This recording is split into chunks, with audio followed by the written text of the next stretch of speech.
You're listening to episode 178 of the Tennis Files podcast with Coach Peter Smith.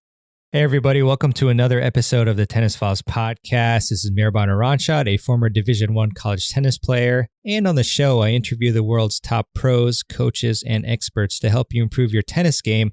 And today I had the pleasure of interviewing Coach Peter Smith, who has an unbelievable resume.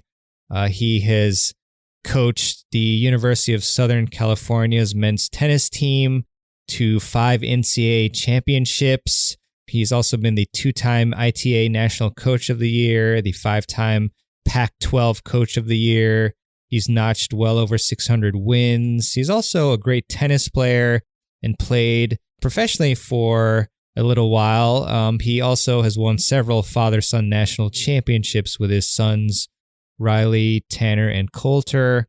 He is also the only men's tennis coach ever to lead 4 different men's programs to national top 25 rankings, and he's also one of only 2 coaches to guide 3 different schools to the NCAA quarterfinals and top 5 national rankings at USC, Pepperdine, and Fresno State. He also got his start coaching at Long Beach State as a 23-year-old, so we'll dive into that, particularly interesting tidbits there. And Coach Smith, he hasn't just had amazing success with college tennis, but he also coaches top American tennis pros Stevie Johnson and Sam Querrey.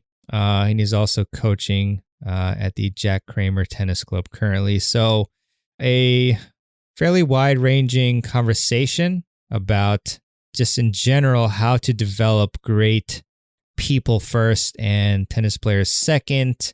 A lot of great advice on how to develop players, how to get out of tough situations and how to deal with adversity. And then, of course, the principles of success that allowed Coach Smith to be so successful in the coaching arena. So please enjoy this conversation with Coach Peter Smith. And without further ado, here it is.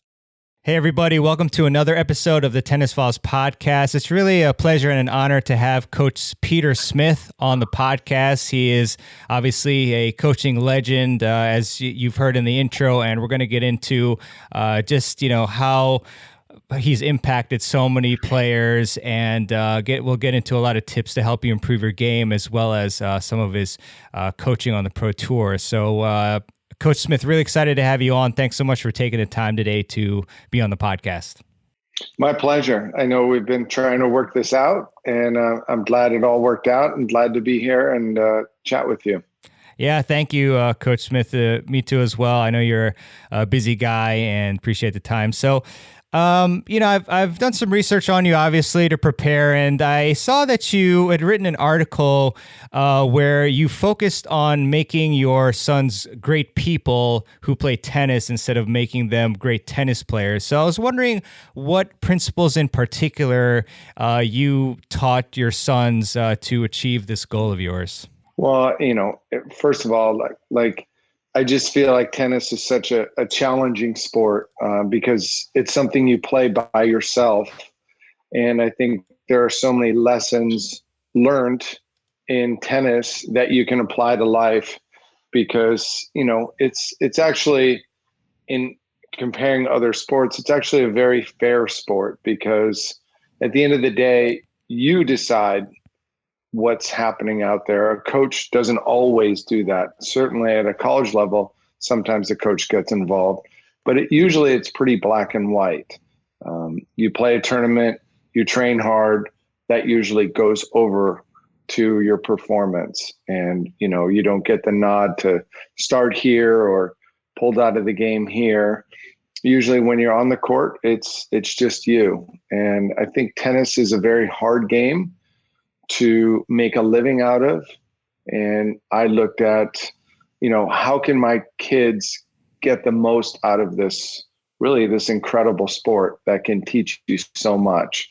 So I think with most kids that I work with, I always make parallels to life. And, life isn't always fair.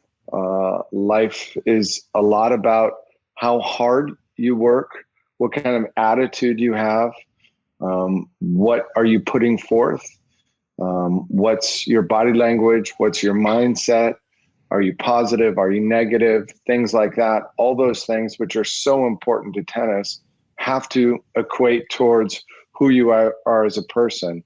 That was really never explained to me as a young person. So not with just my kids, and I think that was the slant of the article, but everyone I've tried to coach is I try and make those parallels, towards, communicating, working hard, showing up with the right mindset, those things. And that will make you successful in life. We probably have 5-10 professional athletes in the United States. They play tennis. It's a very hard sport to make a living out of. So it better be a gateway to something bigger. And that was always my goal with it.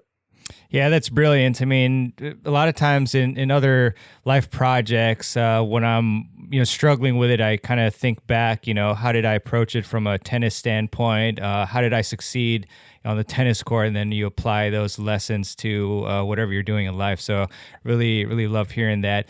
And Coach Smith, you mentioned that the principles that you were teaching your children, like you hadn't been privy to those, earlier on, at least. So, I mean, how and at what point did you end up learning these principles? Yeah, for me, I started coaching at a very young age. I had to figure out a lot of things on my own, and that's kind of how our generation was brought up. Our parents, in a great way. I think for my generation of parenting, I think we try and do too much for our kids. I had a paper route at a very young age. Certainly I'd help sometimes with that, but I got up in the morning in Connecticut and I had to deliver the papers, whether it was, below zero or not. And so you learn some lessons there, but 10 years into it, I realized that, I have to help these kids a lot more than maybe just what's in front of them and what lessons can they learn out of this. And of course, when you have your own children, you learn a lot more about life.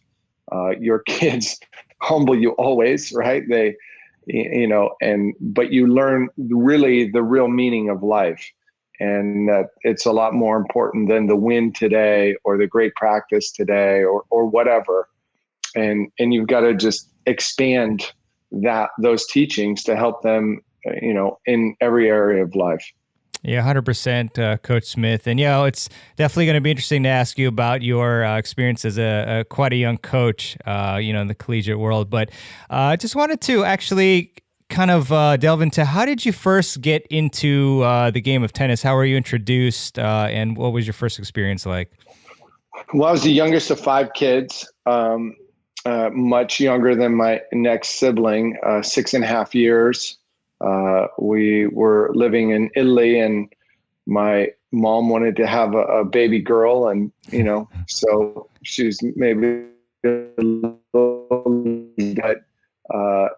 that's life. And I grew up, my dad played tennis, my older brothers played tennis, and we had a little paddle court in our driveway. It was the perfect dimensions for a paddle court, and lived in Connecticut till I was about 13, 14 years old. And, I was playing a ton of different sports, but, I was going around following my older brother to his clinics and just being a little brother. And so when we moved out to Southern Cal in 9th grade, I really just forgot about all the other sports and just really focused on tennis. We moved to La Costa, and I had the incredible privilege to be around Pancho Segura and have a lot of life lessons through people like Pancho and Bobby Riggs and Lorne Kuehl, and the crazy atmosphere of La Costa that presented itself.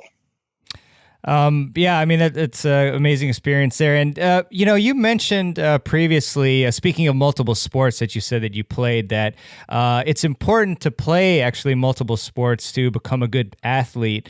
And that kind of reminds me of David Epstein's book Range, which I read recently, where he compares, Tiger Woods, which is the classic case of, just specialization from a young age, to actually Roger Federer, who played multiple sports at a young age. So I was wondering if, there are any particular sports that you think are that you suggest us amateurs and whoever else to play that might actually translate pretty well to becoming an overall better athlete, especially obviously with respect to playing better tennis.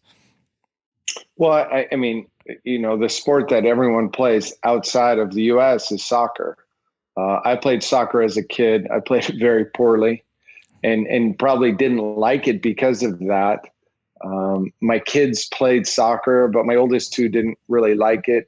My youngest, Coulter, really loved it because he got to hit people. I didn't want him to play football, but he loved physical contact. And I really came to really appreciate soccer watching him play all the years he played. I think the American version kind of is basketball. I think both of those work on footwork and movement. And, I think more so than anything, soccer teaches real toughness. Every practice he's probably running 5 to 7 miles of sprints and intervals. And, it's really a physical game. And, for people that haven't had really watched soccer to understand how physical that sport is, even at 8, 9, 10 years old was a real eye opener to me. But all of those sports, teach that is so important to tennis. And I just think, so many times kids are focusing on tennis. And if you really focus on tennis, you can have a great 12 and under ranking. But the 12 and under and 14 under ranking is pretty meaningless by the time you get to when tennis starts really mattering, 16, 17, 18 years old. And I think looking at a lot of the great American players, they all kind of played other sports. And, that athleticism that is taught in those other sports really kicks in when tennis becomes more of a power and movement game, which it does at, 16, 17, 18 years old. Yeah, great stuff again, Coach Smith. Yeah, I think to that as well. I wish when I was younger that I'd played more sports, in particular, I felt like my serve could have benefited if I had played, baseball or been a quarterback with a throwing motion, and also my movement could have been a little better, more efficient. So great points there. So you speak about your sons, so Riley, Tanner, and Coulter, and pretty funny quote that I think you've been asked about before. But you said that coaching them is basically 90% bliss and then 10% hell. So I was wondering what types of things you did to kind of limit the hell part. Yeah, I mean, I guess it's just like playing tennis. You got to focus on the positives. And we've had so many incredible memories, and I feel so fortunate that I was so close to them and had such a, important impact in their lives, and that our relationship today is so intact and so healthy. But, I had some examples of kids, coming to play for me. And I just said I was never going to put our relationship on the line for tennis, and I wanted to just make it as great of an experience as possible. But most of the time after you coach someone so long, especially your kids, and I think kids are wired to disagree with their parents, and I explain that to a lot of the parents of the kids that I coach, like, hey, it's their job to actually try and disagree with you and find the right way. And, my dad didn't really show me the ropes. He let me figure it out himself. So when my kids were born, I'm like, oh, great. My kids will be a million times better than me because I'll tell them and I'll help them. And I realized that in some ways I was hurting them by helping them so much, and that they had to gain this independence. And that is part of the process of them growing up. But yeah, I mean, they know what I'm thinking even before I say it. Body language is incredibly important when you're dealing with kids, especially your kids, and you're coaching kids, but your own children know your body language. And I've always said that my kids knew exactly what I was going to say before I said it, and actually had the response already presented to them before I even spoke a word. So, they were just, and after a while, they get tired of hearing it. So I spend a lot of time just asking them questions. What are you thinking here? What are you feeling? And let them try and figure it out themselves and come up with it themselves.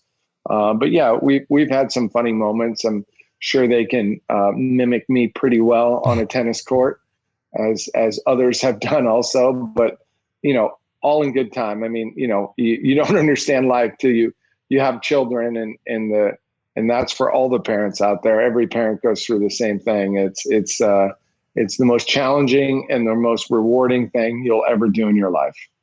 Yeah, and you've clearly done a great job. So, Coach Smith. So you mentioned body language and how important that is, whether it's with your kids or with your students or your players. So, what are a couple examples of body language, and just generally, what are some times, or what are some things that you did, instinctively, that maybe you had to actually hold back on and tell yourself, oh, this is actually not the proper way to present myself in terms of body language? Well, everybody fails. I fail every single day, and everybody is a work in progress, and we're all trying. For me, I'm always just trying to become the best version of myself, and that usually starts by getting some exercise in the morning, clearing the head. Like I said earlier, I have two dogs that, that are just the greatest. And, we usually go on a run or a long walk in the morning and, express gratitude for exactly what I have. But, tennis is a very imprecise game, that will never be perfect. So I've always said it's an imperfect game played by imperfect humans, right? There's not many perfect tennis matches where a guy walks out on the court and plays a match and doesn't lose a point or doesn't make an unforced error.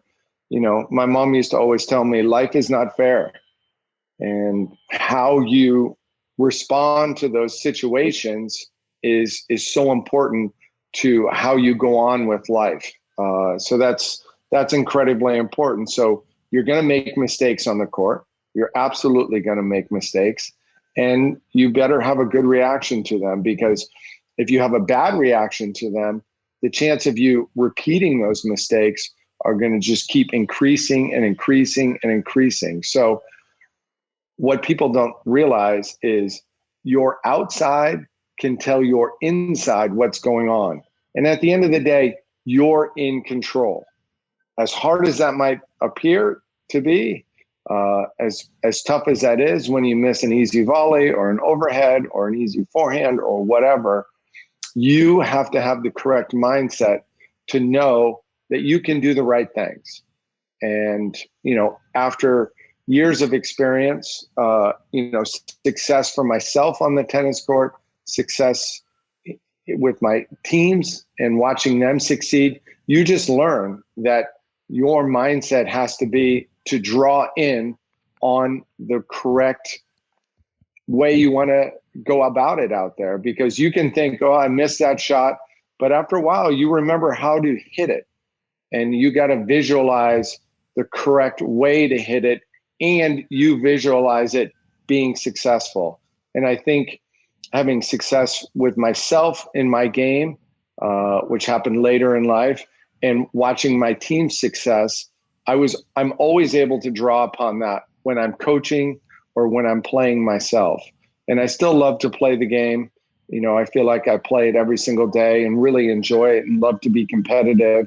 But you have to be able to draw on the correct memories and correct way to go about it. And too many people, have that right confidence or just that correct visualization or mindset going into whatever they need to do on the court. Yeah, that's amazing advice there, Coach Smith. A lot to unpack. One thing that you mentioned that I was interested in is the routines. And, you mentioned how important that is. For me, is life-changing, actually, ever since I've, for years now, I've been, you wake up, I a glass of cold water and then exercise immediately, shower, meditate, journal. Like those things are really helpful for me. So I was wondering, what particular routines, you mentioned a couple, but what routines or routine do you have in the morning, and also alternatively, what are maybe some routines that you've had your players do that have really helped them also? Well, for me, unfortunately or fortunately, however you want to say it or go about it, I'm an early riser. I wake up extremely early in the morning, and always have. So, for me, and this was developed later in life from one of my great assistants, George Husak, just enjoy a nice cup of coffee, watch the news, wake up, take my dogs on a nice walk. Lately, I've, with this craziness in the world right now, going a great Peloton ride, and just start that day, just getting all of that, clearing your head, just going about it, just showing real appreciation for everything that I have in the world. And I always feel like I'm one of the most blessed and richest persons in the world because of what I have. And that kind of sets the stage. Tennis, like preparing my teams, we always did the same thing before every match. Just getting on that routine. I would tell them the first match of the year, like, hey, we're going to do the same exact routine that we're going to have today. We'll have in the finals of the NCAAs, and we have to have the correct mindset and being loose and enjoying and all of that, is so important. But so rituals come into in effect when we're serving, when we're returning. Always do the exact same thing every time, whether it's one or two bounces, whatever, and then go about it. For me, when I serve, I do one bounce, set, visualize, hit. So it's a very set routine. Get practice swing backhand, practice swing forehand, get down, then I know I'm going to step and split and just let everything take over. Mm-hmm. Appreciate that, Coach Smith. So, I know obviously that you're very well known for your coaching prowess, but, I'm not sure how many people know that you actually played professionally for, I think, about 15 months, and you competed at the U.S. Open in Wimbledon. So I just want to ask you what that experience was like, how it impacted you, and then I guess obviously, the reason why it, it just spanned 15 months or so. Yeah, well, I spanned 15 months because I didn't do well enough. That's it. I played the qualifying at Wimbledon and US Open, and those are incredible experiences. I probably, should have played more. I was like 360 in the world, a little over a year. And I remember losing to Michael Chang. He was a young kid at the time. A little bit before, I was very happy. And a month later, when he won a round at the U.S. Open, it took some of the grief off me. But I was like, Michael, grew up down the street from me, and I was like, well, I lost to the neighborhood kid. Maybe I should be doing something else. And I went back and got my degree, and was fortunate enough that Long Beach State incredibly offered me the head coaching job. But my career was brief. I wouldn't call it a career. My traveling and playing professionally and making some pocket change was brief. But, like I said, I've had this incredible journey in life, and, I've gotten to know so many professional tennis players, and, it's some of them are not the happiest guys, and it's a really tough life. And so, having success in your sport doesn't equate to happiness. And I just always, for me, wanted the people that I was in charge of was just to have success and be happy. Yeah, great point there. And yeah, what you're doing has to align with your value set. Otherwise, you're not going to be very pleased. But a lot of respect, obviously, to you for making the call relatively early on that you wanted to pursue something else. And this is what I'm really interested in, particularly is you becoming, I think, still the youngest Division I men's tennis coach at age 23. At Long Beach State with the 49ers. So, what was it like coaching a team whose seniors were maybe like a year younger than you? Yeah, it's that first year coaching is probably one of my most special years. I coached 12 guys on the team, and 6 of them had been my teammates. So if you can imagine all the crazy things you do with your teammates in college, that had to quickly come to an end. And, I told them 2 things. A, I'm never going out with you guys again. And B, you can't call me Peter. And they're like, well, you weren't that much fun anyway. So who cares? We don't need to go out with you. And you're crazy. We're not calling you coach. And I said, well, you're not calling me Peter. I said, I'm not going to respond to it. We got to have some separation here. And so they came up with a version, and they call me Co. So it was kind of a nickname, short for coach, obviously. And, to this day, some of them still call me Co. So, and actually my kids, when they played for me, called me Co sometimes. And it was something I always really liked. But yeah, it was a real change to go from, being their buddy and things like that to now, having to make really important decisions about their college. Yeah, for sure. And surely you must have had some, fears or insecurities. So I was curious to ask you if what those might have been if you weren't, super overconfident or anything like that. Well, sometimes, for me, I didn't really think long term. I think one of the great things in my life is I am always fairly idealistic, and I always have a very positive outlook on life. And when I wake up each morning, I'm really ready just to tackle that day. And I lost my brother when he was 36 years old. I was 26, he was 36. He was my first coach.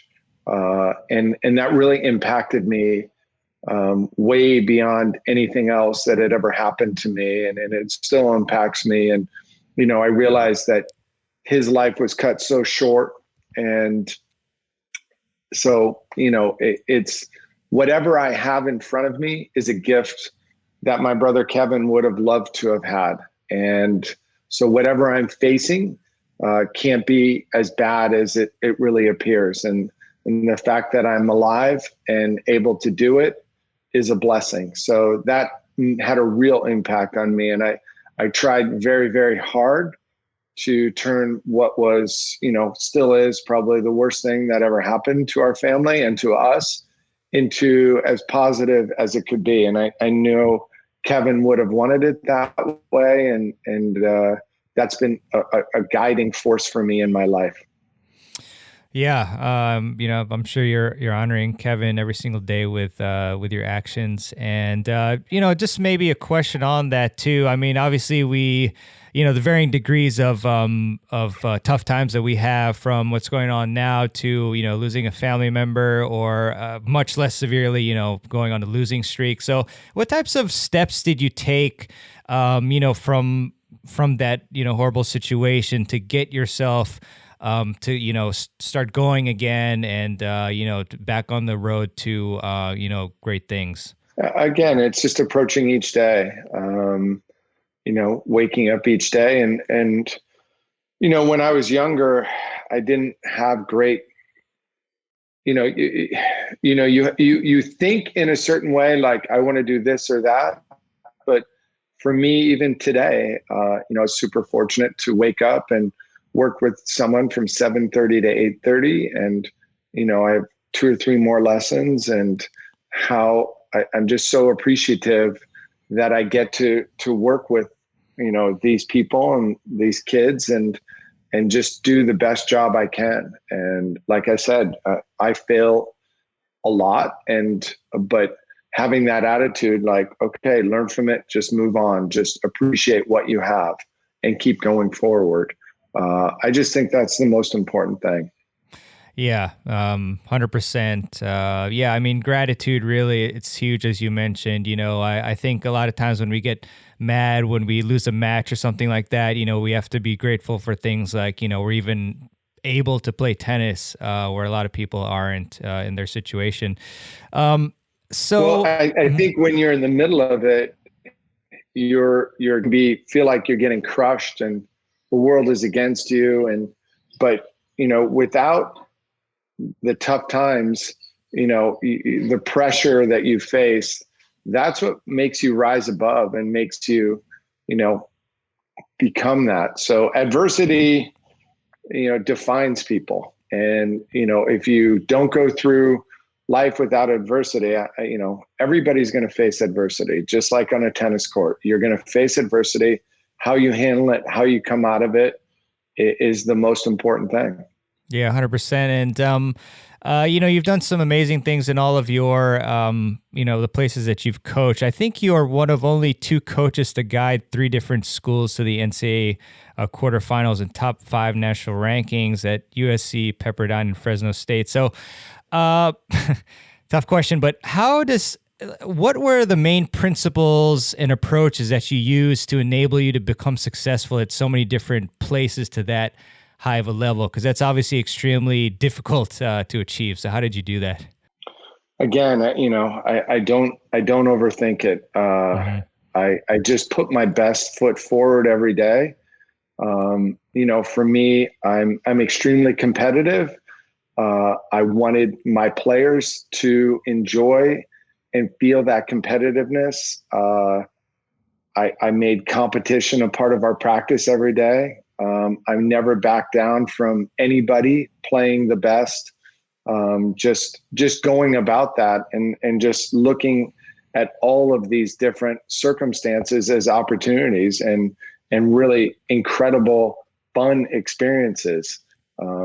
Whether we were playing a big match or an NCAA tournament match, I could never win those matches for my players, but I could certainly lose them. So my mindset, my approach to it was so important. And, I just always had enthusiasm. I tried to have enthusiasm.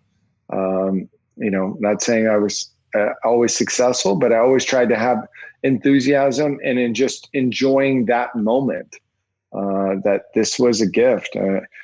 Playing in finals of NCAA tournaments, I always remember those moments and just remembering that I really believed, I believed it to my core that I was the luckiest person in that facility, whether who was watching, whether it was playing, I'd be like, and I did this in all types of different situations, just pinch myself. This is incredible. You're living the dream. And to be able to impact others and create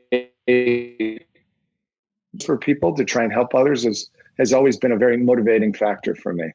Yeah, for sure, Coach Smith. And, you've obviously got different facets of the game. You got strategy, fitness, technique, and the mental game. I was wondering for your players, I know they're at a high level, obviously, but can you kind of rank in order, like which one of those do you feel like you focused on the most in developing for them, and then why? I mean, I do think they can all bleed into each other. Mental obviously wins it, but if you're not in shape, it's very easy to be a coward out there. I think there's a saying around that, weakness, brings out that in you. So you've got to be physically fit to be able to go the distance. But your mental towards that situation is so important. I remember reading a study where they looked at 3 different groups and they said, the negative mindset, the positive mindset. Well, they showed that there actually wasn't a huge difference between negative and positive, but actually the group that showed the biggest difference was the group that just was thankful to be in that situation. And I always had this stupid thing that I sang in my head. I think songs are important, and how you go about that is super important. And I always sang that Donna Summer song, I'm so excited, just when I was returning or serving on a big point, I would just try and just be excited for that moment. But so, we did a lot of stuff that was not typical. We played a lot of ultimate Frisbee. I felt like that developed teamwork. I felt like it was very hard physically. And, so you're getting in shape and you're doing that, speed work and interval training without even knowing it. And so you're trying doing all these little different things. But yeah, I certainly had a certain style that I wanted my players to play, but everybody brings their own set of, positives and what they do really well on the court. So you have to build each person's game around what their advantages are and what they do really well. But just trying to have that real collective mindset to be competitive and enjoy the moment, I think is the most important thing. Got it, Coach Smith. And if you were to be able to speak to your 23-year-old self, what advice would you give? And I mean, basically the question here, it's probably obvious, but what types of things did you learn all throughout your coaching career that maybe you changed since you started coaching? Well, I read the book, The Inner Game of Tennis, when I was very young. I think if I was be able to talk to my 23-year-old self, which is kind of funny because when I was 23, I lived 2 blocks from where I live now. So if I were to, be able to like walk up to that 23-year-old and say, here, come on, walk 2 blocks down and take a look at that family. I mean, I would be completely overwhelmed, at the love that my wife shows me after 31 years, that I have 3 children that are just, we played a board game last night, Monopoly type game. I was like, and they were yelling at me because I was on my cell phone too much instead of me yelling at them. You just feel like the richest human in the world and the luckiest guy in the world. And, there'll always be challenges, but just to enjoy the ride and, to have somewhat of the success that I've had, I couldn't have dreamed it. And I guess, I didn't have the capacity at 23 to be able to dream, at the ride that I've had in life. And, look, I'm 56. I have a lot more plans and a lot more adventures in front of me, but I don't know if I'd say too much, just enjoy it and don't be afraid to, dream and have these incredible things. And, some of the kids I coach, I tell them all the time, like, what are your dreams? Like, it's okay to dream. Sometimes it's not a goal, but have those dreams and shoot for those dreams. And, people have said to me, oh, you quit playing pro too early. I don't buy into that at all. I couldn't have dreamed to have as wonderful a life as I've had. Wonderful. Love to hear that. A couple questions about, obviously you're coaching Steve Johnson and Sam Querrey, which is interesting in itself, together. But curious about, kind of a 2-parter. Like, when did you first spot Steve? And then also, in particular, what character traits makes him such a world-class player? Well, I met Stevie when he was 12 years old. Incredibly, I remember telling his coach at, I didn't tell his dad, but hey, he needs more offense. He always had this incredible feel for the game. And I think one of the things that made Stevie, made him so great was his love of our team and the fact that he would do whatever it takes to win at our level, and supporting the team was the most important thing to him. And that team spirit really drove him to his greatness. He just wanted to rise above. And when he was able to compete for something bigger than himself, he was Superman.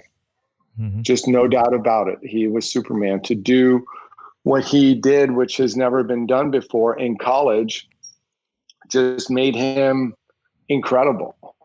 And, him not wanting to let people down is a big thing for him. And he's an incredible athlete. And he, so that really just pushed him to play so much higher than what he was capable of. Awesome. Yeah, I just very briefly met Steve at like a players party at the City Open, I think maybe 2 years ago. It was kind of a funny story because he ended up backing up and stepping on my shoe by mistake, and he said, "Oh, I'm sorry," and then we talked a little bit, just 1 minute. But Steve is just such a fighter, and I really love watching him play. Unique in that he hits a lot of slices that really bite into the court a lot. What have you been working on with Steve in the past maybe year or so? At least as much as you can divulge. I don't know how much you can, but that you think is needed to improve in order for him to reach the next level on the tour. Yeah, I just think for him being fresh in the situation, him feeling fresh on the court, he's traveled and played a lot over the years, so what's made him great is his movement, his ability to, hit different shots, play from all the different, spots on the court. His serve and first shot, his serve and forehand are just amazing. And, he was able to, take his serve up a notch in the last year, and just doing that and hitting over his backhand, especially on the return, I think is crucial for him. And so he has an incredible two-hander in practice. He just is more comfortable slicing it. And that actually really helps him in terms of how much spin he puts on the ball. So that helps him, that his left side, his backhand side dives down, and his forehand side really jumps up. So it's a very different ball, and he's able to set up his forehand with that backhand slice. But for him, just at this point in his career, is just staying fresh and, having that correct mindset. And this last year was such a different year for all of us. And it was very different for all the professional tennis players. And, so you saw a lot of kind of weird results from different people. Yeah, for sure. I think it must be hell for players with the Western grips to hit off of Steve's slice in particular. But yeah, and obviously you're also with Sam. So just wondering about kind of the dynamic and maybe any differences in particular in the approach in working with Sam versus Steve. Well, Sam and Steve are extremely different people, but they're great friends, and they're both great guys. And so it's a lot of fun when the three of us together, and Mark Lucero also helps coach Steve, and really going forward will probably be his main coach. But, having more of that team atmosphere for Stevie, I think is really important. But Sam and Steve are they have some similarities with big serves and big forehands, but they're just different people, and so coaching them can be very different. But Sam is just wow. He can bring it like nobody else with that serve and forehand, and one of the best serves and one of the best forehands. Yeah, for sure, Coach. And, I know you have a lesson coming up soon, so I'll just maybe one or two more if you have time. But yeah, Mark is great, by the way. I've had him on the podcast. It's great in the announcer's booth and whatnot as a commentator. What has the hardest part been about dealing with, the current pandemic in regards to just your coaching and the players dealing with it on tour? I mean, I think for the players, the coaches, we don't have to perform. The players have to perform, and players win matches, not coaches. And I think coaches can help. They can make a 1 to 3% difference. On the tour, it's smaller than in college. But I think that the toughest thing for them is just uncertainty. Happen. What are you playing for? What's the schedule? Everything is still up in the air so much. And, right now the first part of the schedule came out, first month and a half, but after that, what is the schedule? What's the world going to look like? Before, players want to know, how hard do I push here? How hard do I push there?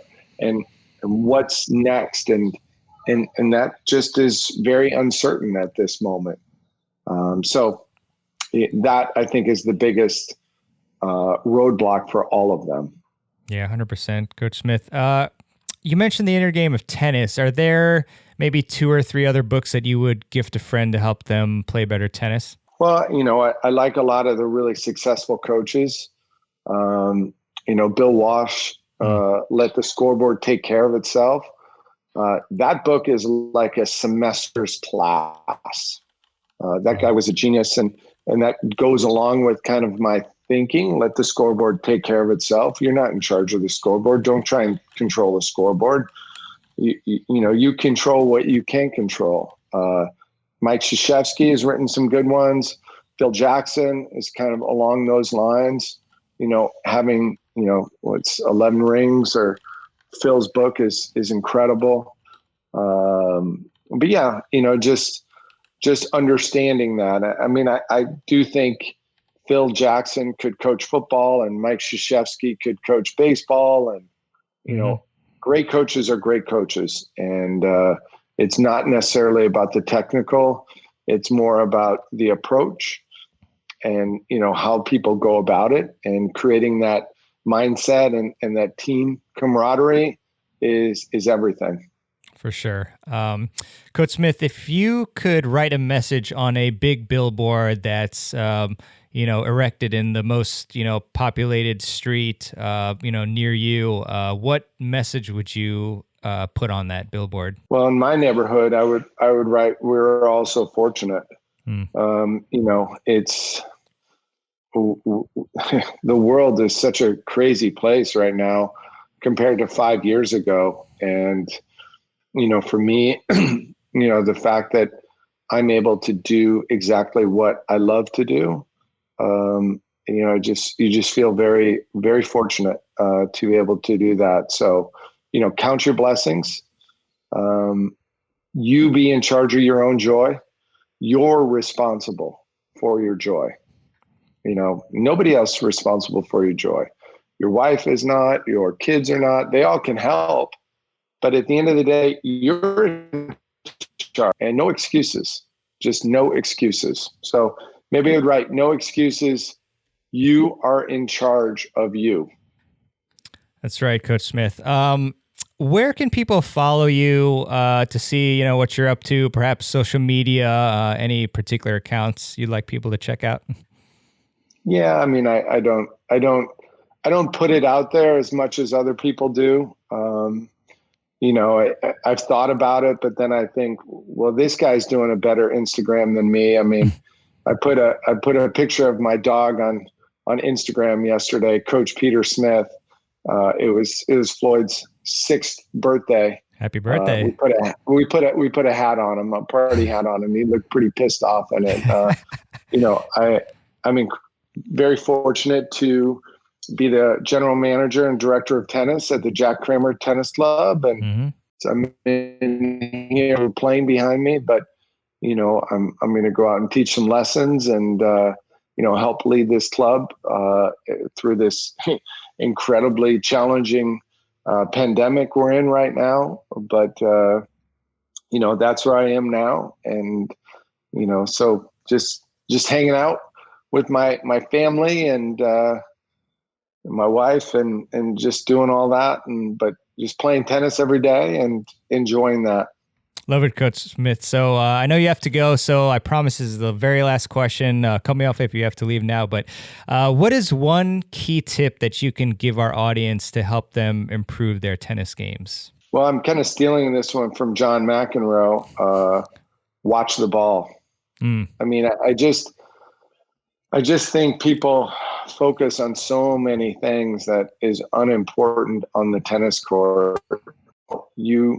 Too many people lose tennis matches, right? They're trying so hard to be great that they can't be good. So watch the ball off your player's racket. Don't lose the match first, even though I never like to speak in negative tones. Walk before you run, be good before you're great. So, when I first start working with kids, I work a lot on depth, work a lot on patterns that they can make. And then, then you work on, okay, now you're good. We spent 3 or 4 or 5 months being good. Now let's be great. And this is what we need to do. But the basic stuff, be good first. And too many people are out there trying to be great. And, in tennis, you can kind of visualize hitting a 130 mile an hour serve. It usually doesn't go in, but you get on a basketball court. It's not like you can all of a sudden take the basketball, which is what you see the pros do. So, some of the shots that the pros hit, we actually think we can hit, but, a lot of people miss all of the work that goes in before it. So walk before you can run. That's right. Master the basics. Well, Coach Smith, thanks so much for your time. Really enjoyed speaking with you. And, best of luck, obviously, in 2021 and beyond. And thanks a lot for all the great advice you gave us. So appreciate it. Some great questions. Thank you for this time. And everybody out there, take care of yourself and hope everyone is living the life they want to live. Thanks a lot, Coach Smith. I know you got to go, but thanks again, and we'll have this up in a couple of days. So thanks so much. Take care. All right. Bye-bye. Bye. All right. I hope you all really enjoyed that interview with Coach Peter Smith. I hope we can do a part 2 sometime. He is obviously a great wealth of knowledge and has had so much success, and I really respect his approach, especially in regards to gratitude and just positivity and just having the right approach to just being not successful in the small vacuum of tennis, but rather in your life as a whole and developing into a great person. And just love it. So if you enjoyed this particular podcast episode and just generally, if you enjoy and benefit from the advice on the Tennis Files podcast and are entertained by it, I'd really appreciate it if you would leave a review for the podcast, and you can do that at tennisfiles.com/Apple Podcasts or on your favorite podcast app of choice. But Apple Podcasts, I find, is just the most helpful in terms of then giving the podcast a bigger platform, just giving it a higher ranking, which then in turn exposes the show to more people and helps people benefit more. So, but obviously any form of review would be fantastic so I can know what I'm doing well and what I can improve for the show for you all. So really would appreciate that. I also have a quote of the day, as I often like to give you at the end of each episode. And this one is by Robert H. Schuller. Hopefully I'm pronouncing that correctly. And Robert said, "Build a dream and the dream will build you." So it's a great quote there. And I think if you set your aspirations and then you really make it a commitment, then you're going to find ways to get that done and beyond, hopefully. So, all right. Well, all of the links that we mentioned on the show will be on the show notes page, and you can find it at tennisfiles.com/178. as well as in your podcast app. It will have the notes and links. But if you don't see any links and you want to click on those, and go to tennisfiles.com/178 or tennisfiles.com/podcasts with an S to find all the podcasts that we've done. 178 so far. It's gone by fast. It's been a few years. All right. Well, as this is coming out a few days before Christmas, I think 2 days before, I just want to wish you all a very Merry Christmas and Happy Holidays, and any other holidays that you celebrate around this time. And I just wish you all great health and happiness. And as Coach Smith said, nothing beats gratitude. So if you're in a tough spot, you just have to think about all the great things that you have right now, and that, a lot of other people aren't privy to. And, that we're all very fortunate to be alive and, have our health and have relationships and whatnot. So, and to play tennis if you're able to. So yeah, that's pretty much it. So all the best to you all. And we will be seeing you on the next episode of the Tennis Files podcast. This is Mirban signing out.